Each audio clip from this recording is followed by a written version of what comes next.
in Zambia, connecting you to the newsmakers and events that make news the global village.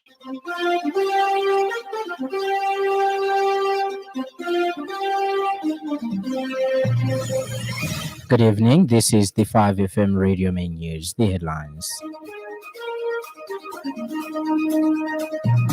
Government reaffirms commitment to advancing Zambia's nuclear energy program. FR disperses of funds owed to maize farmers for 2025 season. And Trump links Greenland dispute to not go to Nobel Peace Prize. This bulletin is also live on our Facebook page, 5FM Radio Zambia, and live on our YouTube channel, 5FM Radio Zambia. With the details, my name is Lance Sannie Banda. Ministry of Information and Media Permanent Secretary Tabo Kawana says government remains committed to advancing Zambia's nuclear energy program as part of efforts to diversify the country's energy mix and drive socio-economic transformation. Awareness meeting on Zambia's nuclear energy program, which focused on the regulatory framework, safety measures, and the importance of public awareness, held by Radiation Protection Authority Zambia. Nuclear science and technology are key enablers for national development. Transparency and public engagement are critical to building trust and ensuring national buy-in for the program. He further highlighted the role of the Radiation Protection Authority in regulating and safeguarding the public, workers, and the environment from radiation hazards. He added that Zambia must develop a strong national infrastructure for nuclear power in line with International Atomic Energy Agency guidelines. The permanent secretary also underscored the importance collaboration between the Ministry of Information and Media and the Radiation Protection Authority to ensure public safety, environmental protection, and effective dissemination of accurate information on nuclear matters. The ministry fully recognizes the strategic importance of the recent cabinet pronouncement reaffirming Zambia's commitment to advancing our national nuclear agenda.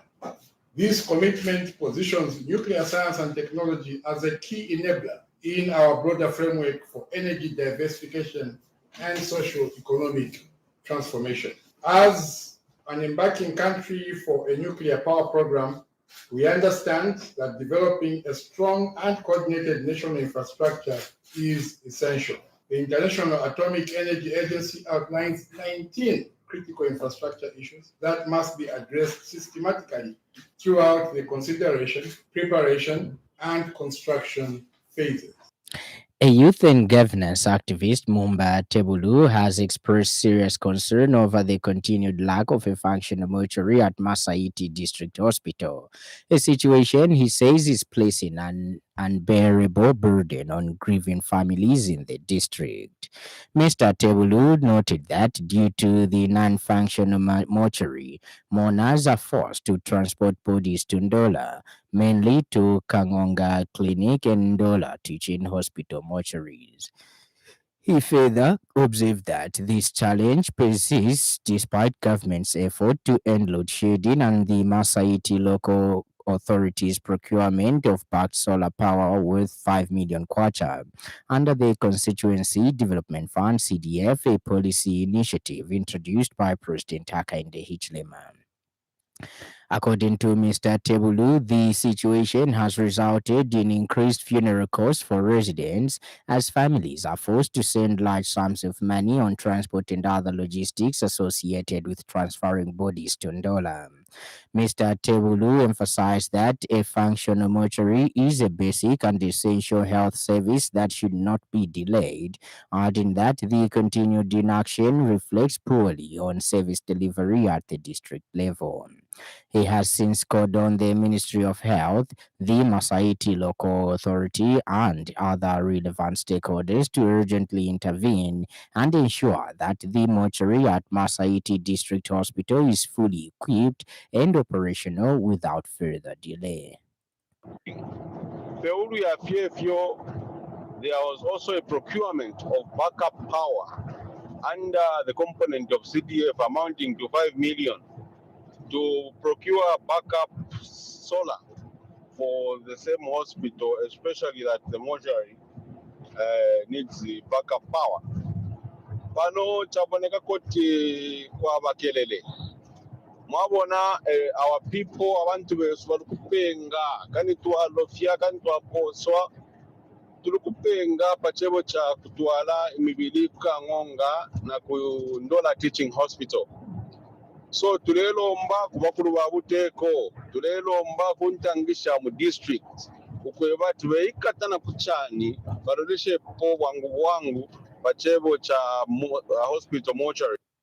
The Food Reserve Agency (FRA) has announced that your funds due to farmers who supplied maize during the 2025 crop marketing season have been dispersed to banks across the country. Agency Executive Director Justin Chunka says farmers need not to worry as their payments are already with participating banks in their respective districts. He confirms that all farmer details along with the corresponding amounts have been submitted to the banks. Mr. Chunka says to speed up payments, the FRA has introduced two additional payment options: mobile money accounts and direct bank transfers. He says farmers who wish to receive payments via mobile money are advised to visit their local FRA offices and complete a simple form to enable the process. Mr. Chunka urges farmers to embrace these digital payment platforms, which are designed to ensure that payments are completed quickly and efficiently. He also acknowledged the challenges caused by the delays and assured farmers that the agency is working closely with banks to ensure all remaining payments are made promptly.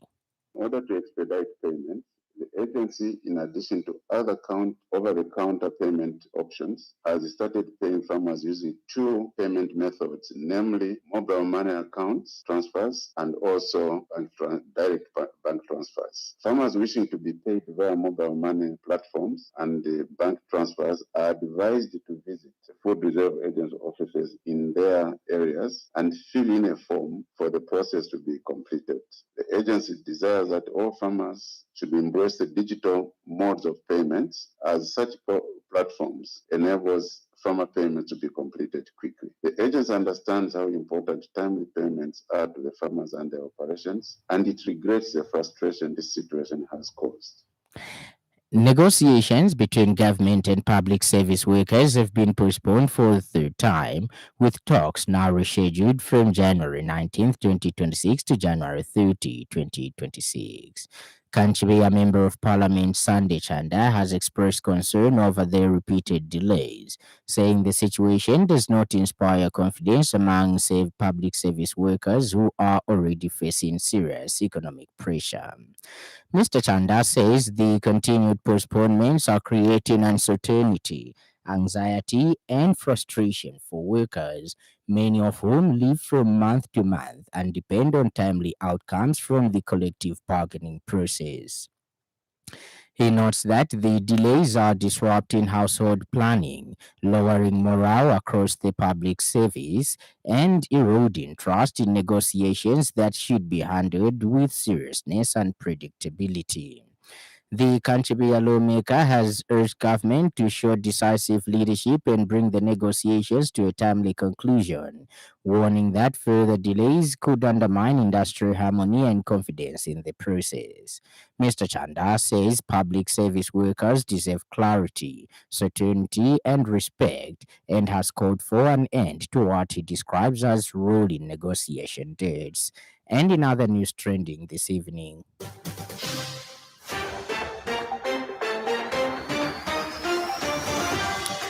Zambia Mass Principal leader Kelvin Waliafure strongly condemns the cruel, dehumanizing, and incompetent handling of farmer payments by the UPND government under President Hakainde Hichilema. Police in Mambu district of Eastern Province allegedly carried out an early morning raid today at the Malambo home of Patriotic Front PF presidential hopeful Makebi Zulu. Up next, the business news. 5FM Radio Business News. We mean business. Keep you current in commerce, trade, and industry, local and global. It's our business to keep you informed about business. Katete District is emerging as a model for climate smart agriculture (CSA) under the Eastern Province Jurisdictional Sustainable Landscape Program (EPJSLP), with farmer field schools (FFS) driving adoption of sustainable farming practices. During a recent joint monitoring visit, Eastern Provincial Agricultural Coordinator Victor Zulu commended farmers and extension officers for their commitment to CSA. The visit, conducted with EPJSLP staff and district agriculture officers, aimed to assess progress in sustainable land management. Mr. Zulu noted that farmer field school groups are increasingly adopting climate smart practices, supporting the province's goal of building resilient agricultural landscapes. What that we have established, we have observed that the majority of them, in fact, let me say all of them, they have already established in terms of, even planting of the various crops, especially maize, sunflower. The performance of the farmer field schools is good. It is very impressive, especially in some areas where we have observed that where they have a membership of 24, members at the farmer field school, up to 23 or sometimes 22 members are actively involved. And Katete District Agricultural Coordinator Kabange Masenga praised the FFS approach for improving farmer engagement, knowledge retention, and practical application. Meanwhile, EPJSLP District Project Officer Chewe Kawe highlighted that the program equips farmers with practical knowledge to improve soil health, boost productivity, and promote long-term environmental sustainability. Farmer Joseph Peary from Kameta Camp said the practical demonstrations have transformed farming practices. Ends the business news, and in news from across our borders, US President Donald Trump has said he no longer feels obliged to think only of peace after he did not receive the Nobel Peace Prize, as he again repeated his demand for control of Greenland. In a message to Norway's Prime Minister Jonas Gahr Store, Trump blamed the country for not giving him the prize. In his reply to Trump, Store explained that an independent committee, not the government of Norway, awarded the Nobel Peace Prize in October to Venezuela's opposition leader, Maria Corina Machado. And in sports news, the Copper Queens will join 11 global women national teams as part of the expanded FIFA Series tournament, which will see 48 national teams from all six FIFA confederations competing. Zambia has made it in the women category, where they will line up against Brazil, Canada, and Korea Republic. The matches will take place in March and April FIFA windows. FIFA has confirmed the full lineup of hosts of the composition of the groups for the FIFA Series 2026, marking a significant milestone in the continued expansion of the initiative for men's and women's national teams. Following the announcements of the expanded format in November 2025, the FIFA Series 2026 will feature 48 national teams competing in 12 groups of 4 teams each during the international match window in March and April. And now, the weather. Apologies for that. The evening will be mainly cloudy and mild with isolated rain and occasional thunder. Ends our weather report, and that item brings us to the end of the news. But before we go, a recap of the stories that made headlines.